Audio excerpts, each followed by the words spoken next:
This is a young breadfruit forming.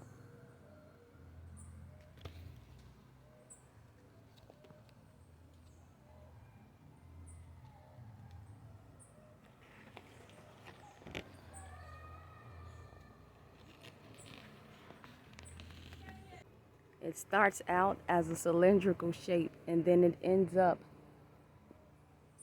as this. It's still inside the flower. It is still forming. This is high up in the tree. I had to get on a ladder just to show you guys this.